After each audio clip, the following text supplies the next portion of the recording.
Hello, everyone, and welcome to another edition of Cullen on Film. I think this is episode 19 around there already. And tonight we're with Caroline Heinle. How are you? I'm good. Thanks for having me on. Absolutely. So, I do this. It kind of took off, and I kept going and going because we had another podcast, Hang On to Your Shorts, and that was in the studio. So now we're doing this online, and we're getting a lot of actors, filmmakers, and just art, music people. So I thought it'd be great to have you on since you haven't been in the studio yet. You haven't been able to get over there. So I thought this would be a lot of fun. Yeah. So definitely we'll need to get into it when this is all over. Yeah, so you had a lot going on that we could talk about too. So that's why I was like, oh, we got to talk about this stuff.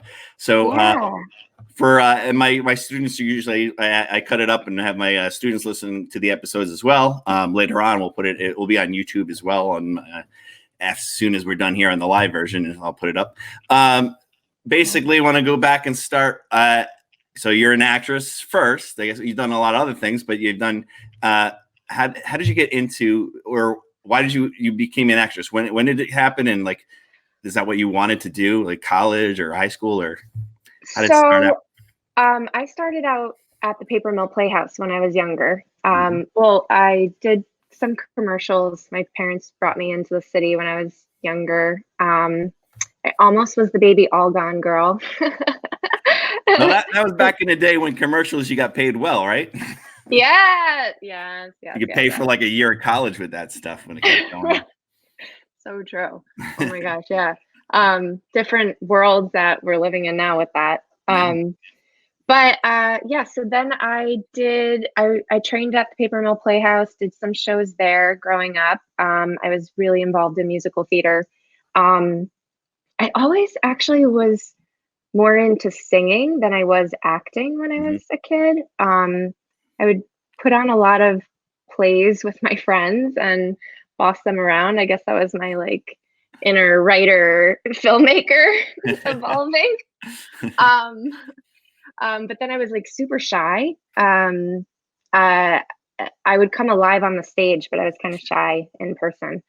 And then I was a cheerleader in high school and college for football and basketball. Competitive, so did a lot of dance. What college was that?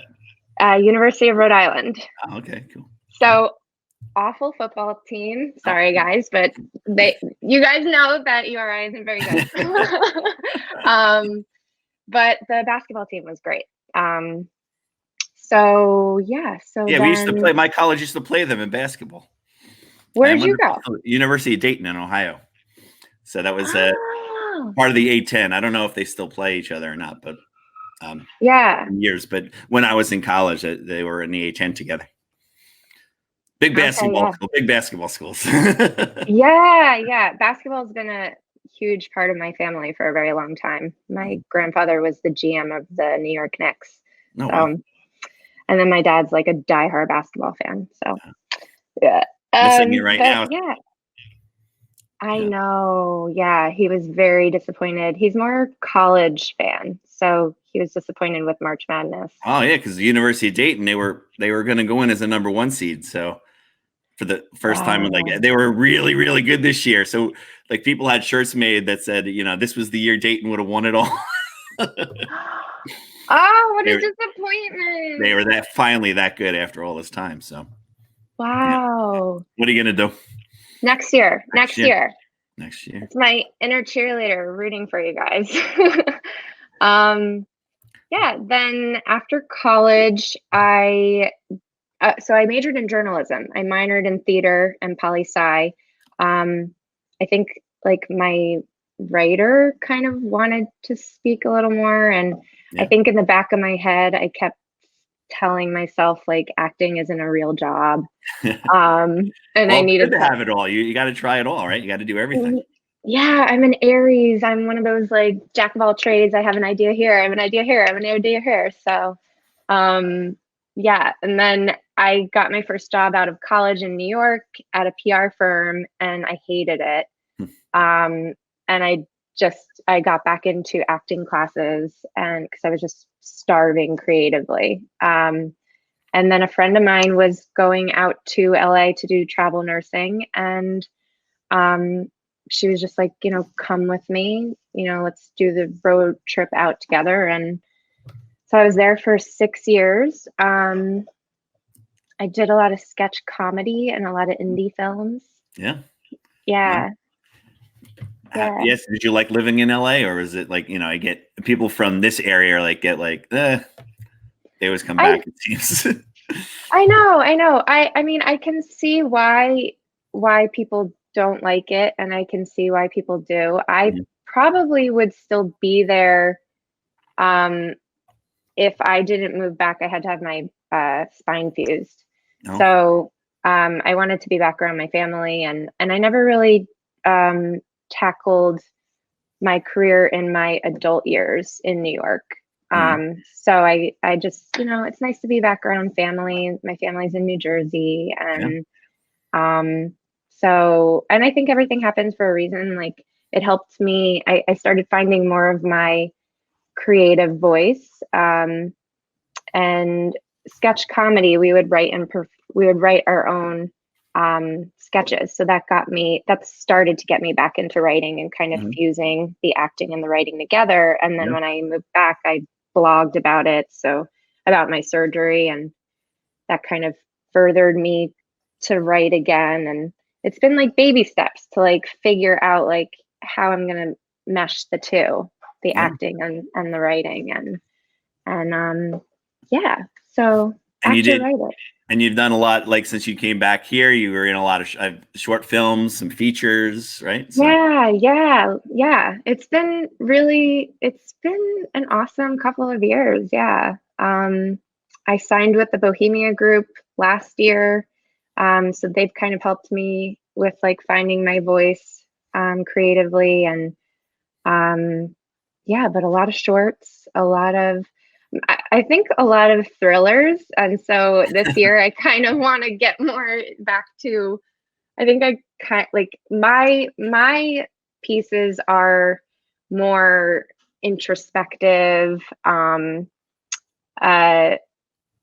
Like my short film that I'm working on is like an introspective piece, and like I like shadow work and getting in touch with your inner child to like move yourself forward. And so a lot of my ideas are that, but then my short little like social media stuff are a lot of comedic things to make people laugh. So I was watching When Harry Met Sally last night. I was too.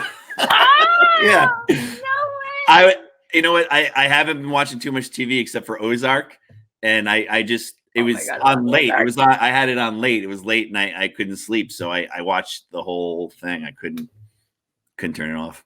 Weren't you like, oh my God, I forgot how great this movie is? It's so well written, so well acted. It's just such a good love story. And when they cut into the families, the real families and stuff like that, and they're telling their stories, it's so funny.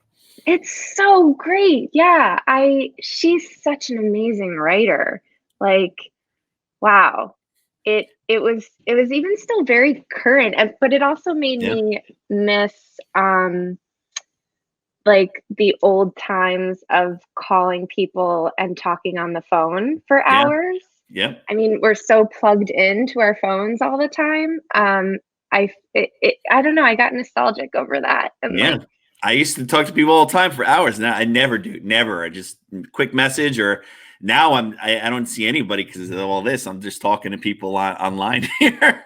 Yes. Which is great.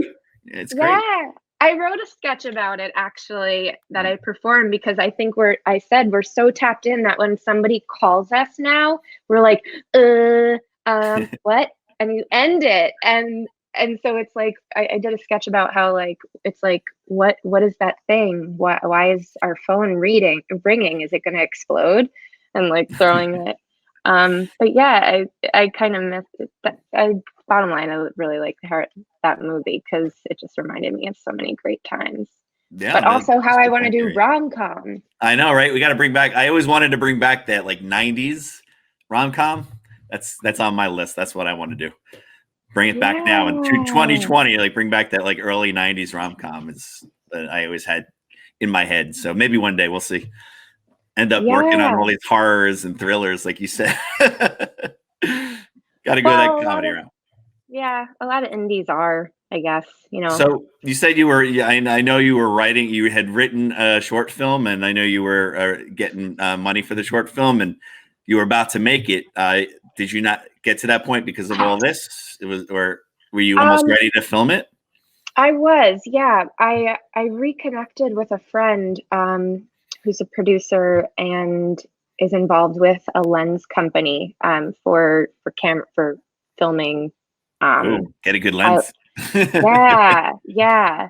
And he's an amazing writer producer. He had a film about what is it called when it's fear of leaving? It's like agoraphobia. I forget. It's a fear of like leaving your home. But he wrote a film about that, and it was in a lot of good festivals. So he actually saw my campaign, my fundraising campaign, and he took a look at the script and gave me a suggestion about a redraft that I actually got from that I submitted. I submitted the script to a screenwriting competition about a year ago, and they ironically had that same note. So I thought to myself, okay, it's come up twice. So I was going through the redraft, and then I was getting ready to shoot, and then this all happened. So wow. Yeah, I was going to say, what were you leading up to all this, and then it just stopped? I think there was a lot of people getting ready to film things, and the 2020 was exploding with all this, and then that stopped. So yeah. But I believe that people are writing and being creative, and then as soon as we are able to get back to normal, whenever, I think it's going to explode again. Yeah. Have you been? Do you write? I haven't in a long time because teaching. I'm always it's about the kids now. It's about having them get in the films and making them. So every time I'm at a festival now, it's like with a student film. Or once in a while I'll pop in a film or work on it, but I haven't written anything in quite some time. So yeah, it's coming. It's coming. We'll see. Well, your students are so lucky to have you. I have to say that. Like, this is really cool that you're doing this for them. Yeah, so we've been doing this, and the other day we had some young talent, and I'm going to keep doing it as well. I had some young talent on the show, and I had one of my students actually do the interview. So cool. It went over pretty well. So they really like it. So we're gonna, once I get some more like younger talent to be on here, and I have them come on and do the show, and then we put it on our channel there and see how it goes. But it's been going well. You got to be teaching film TV in a school on the internet. You just got to be creative and find new ways. So we are definitely. Have you cool ways? Have you seen any? I know a lot of film festivals now. I know you go to a lot of film festivals, like I do. Do that whole thing, and a lot of them are going online now. Did you have anything out there still that's still playing and things that might be going online, or it's been a little while now that? That's a good question. I know Still was supposed to play in June at a festival down the shore. I forget which one. But I'll have to check with the director. I'll have to check with Lance to see if they're going online, because I don't know. I didn't get any notice about it. So there's some are either pushing it or just going online. I know we're pushing ours till September. Oh, you are? Yeah. Cool. So it was supposed to be a couple weekends ago. A couple weekends ago it was supposed to be. So it was sad that we were, not doing it while we're here doing this kind of stuff. But we'll be in September, so it might even be the first ones back. Who knows? Which could be really great. And September is always so beautiful still. Yeah. So. I'm hoping earlier, but you just gotta see what happens. Yeah. But are you writing anything more during this time period, or? Yeah. I am. So, well, I'm finishing my redraft on White Noise. I've been doing a lot of sketches. I have another sketch that I've written, and now I need to practice it because it's a parody. and then I'm going to shoot it. And then I have two pieces that I've been kind of more outlining. And then I write poetry. I've been writing poetry. Do you ever do an experimental where you actually like you could voice over the poetry and have like cool background footage and things like that? Put an experimental film. That's what I have my students doing that kind of stuff, especially now because of this. So the ones that have a camera are doing things like that, like probably reading a poem and putting some crazy shots and matching it up and doing that kind of thing. Ooh, I love that. It's something different, but it is an experimental film, and they're out there, and you put them in festivals of people to see, and I love it because it's hard. It's hard to just shoot by yourself. You know? Yeah, it really is. So yeah. With this parody, I was debating doing two versions of me and me playing the guy and like dressing up as a guy. Yeah, people are doing that too. Yeah, where you could actually film both parts of you. Yeah, that's been happening a lot lately. That's what a lot of people are doing. Yeah. But what about audition? I was just gonna say it's cool to see like people getting so creative, right? Yeah. Yeah. What about auditions? Have you done any online auditions? Because that seems to be a big thing now. A lot of casting directors are auditioning people online, so they're really taking their time and going through everybody. But I know a lot of actors there. That's what they're doing. Yeah.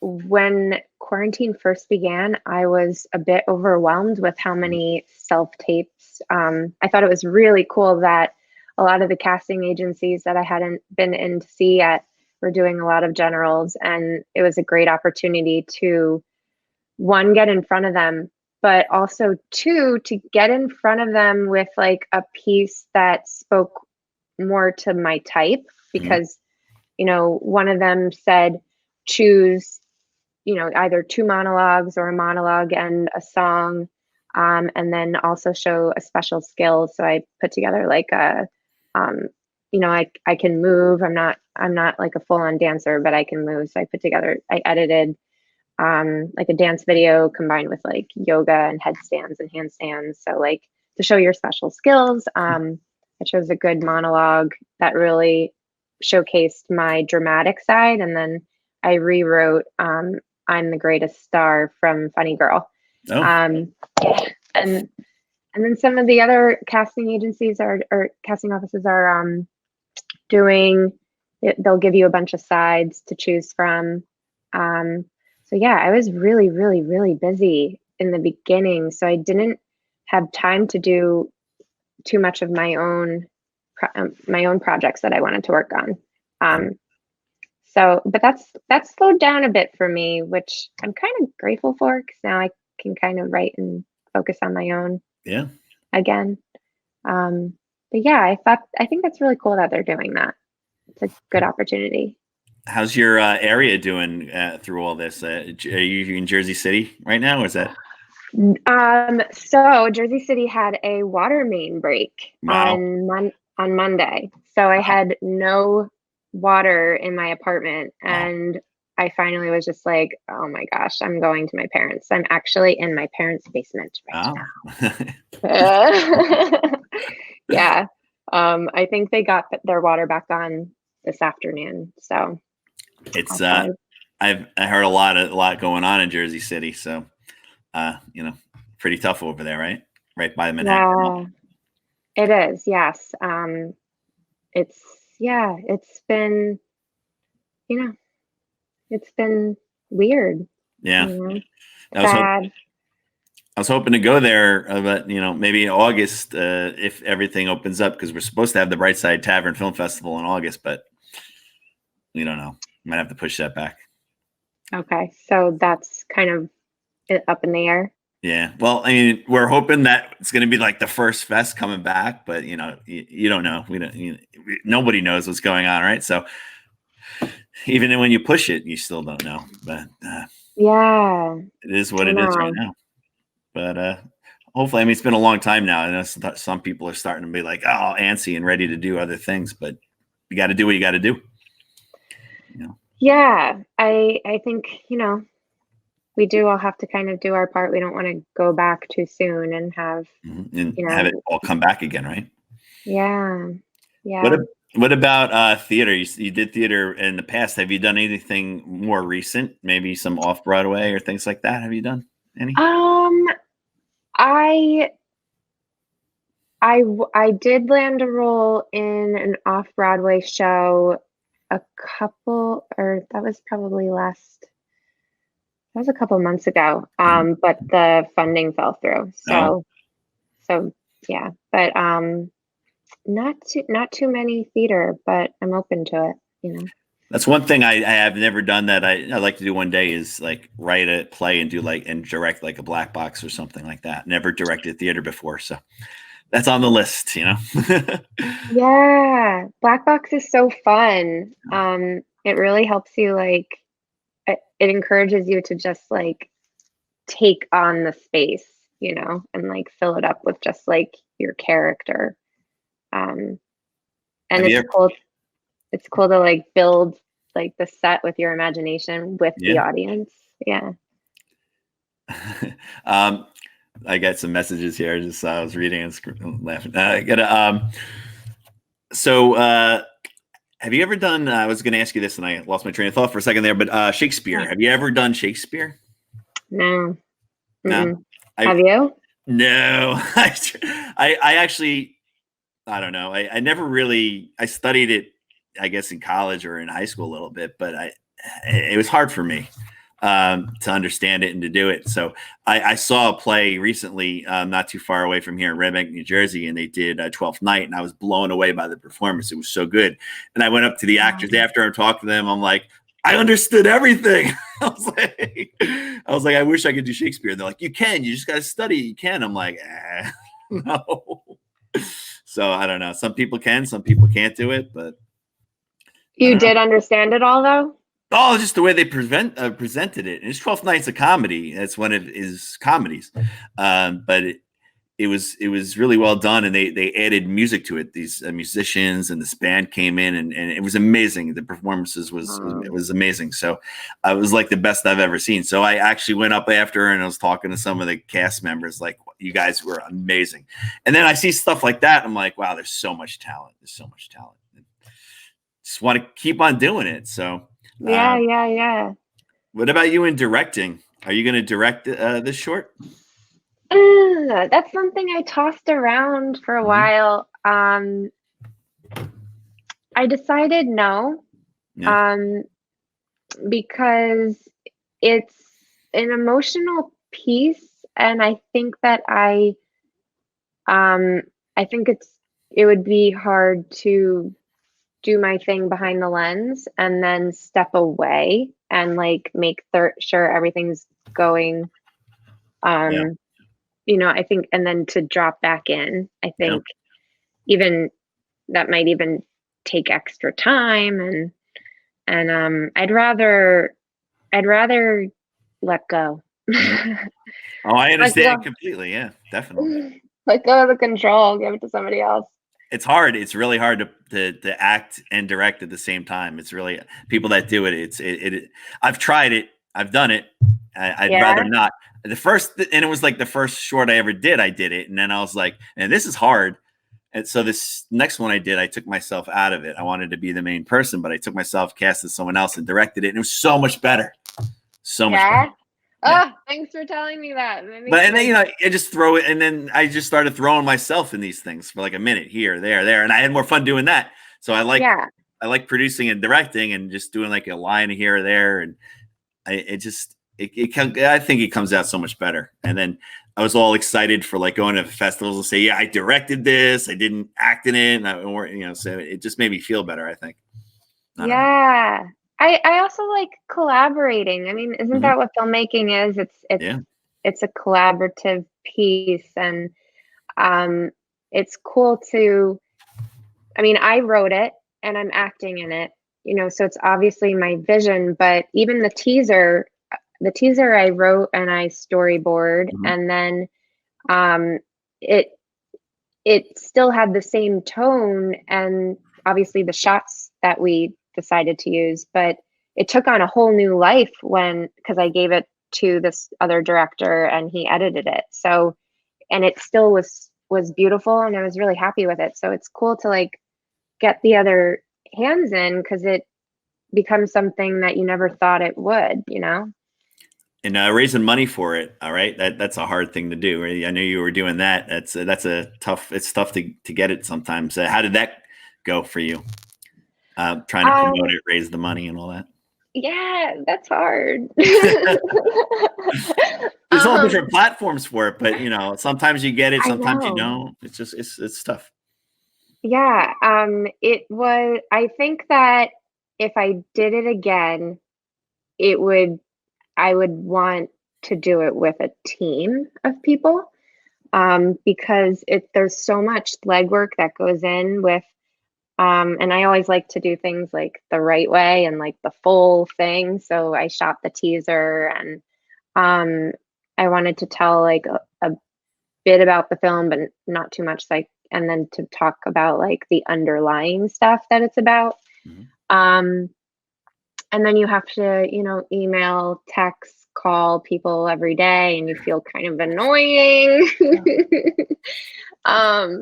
You know, post on social media. So there's a lot to do, but um, but I learned a lot too. Yeah, You know, you learn a lot through the process. that's what I love about this industry. You're always learning, always ways. It never stops, and that's what I like. I always like learning new things constantly. So Yeah, it's yeah. great. It could always You're always doing something. always trying something new, always doing stuff, and then going from there, right? So that's the way to do Yeah. it. That's how you make your mark in this industry. Just keep it up, right? Keep going.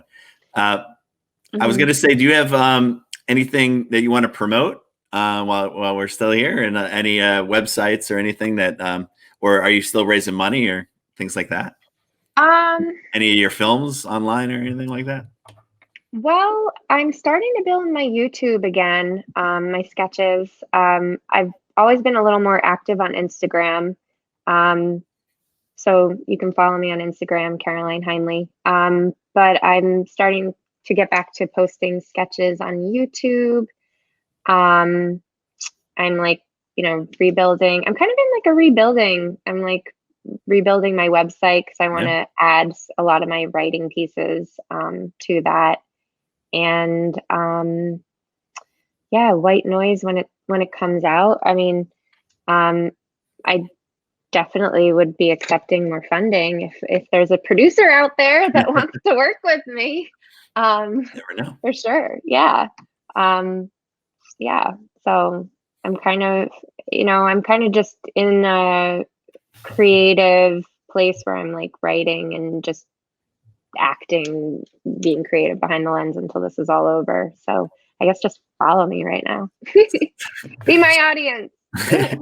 So we have an arts academy in our school, and I thought it'd be great if you could maybe, if you have any advice to give to, we have dancers and singers and theater actors and filmmakers, everything, writers, and artists, all different types. So it's a program that's a couple of years in. So would you, if you were standing, like usually I have guests that come into the school and go into the studio, and you all go there and people talk for about a half hour. So this is the alternative. But would you have any advice for them who are studying this in high school and maybe on to college or professional? Yeah, I would say have fun with it, because it as you know, it can be stressful, and there's a lot of rejection as actors.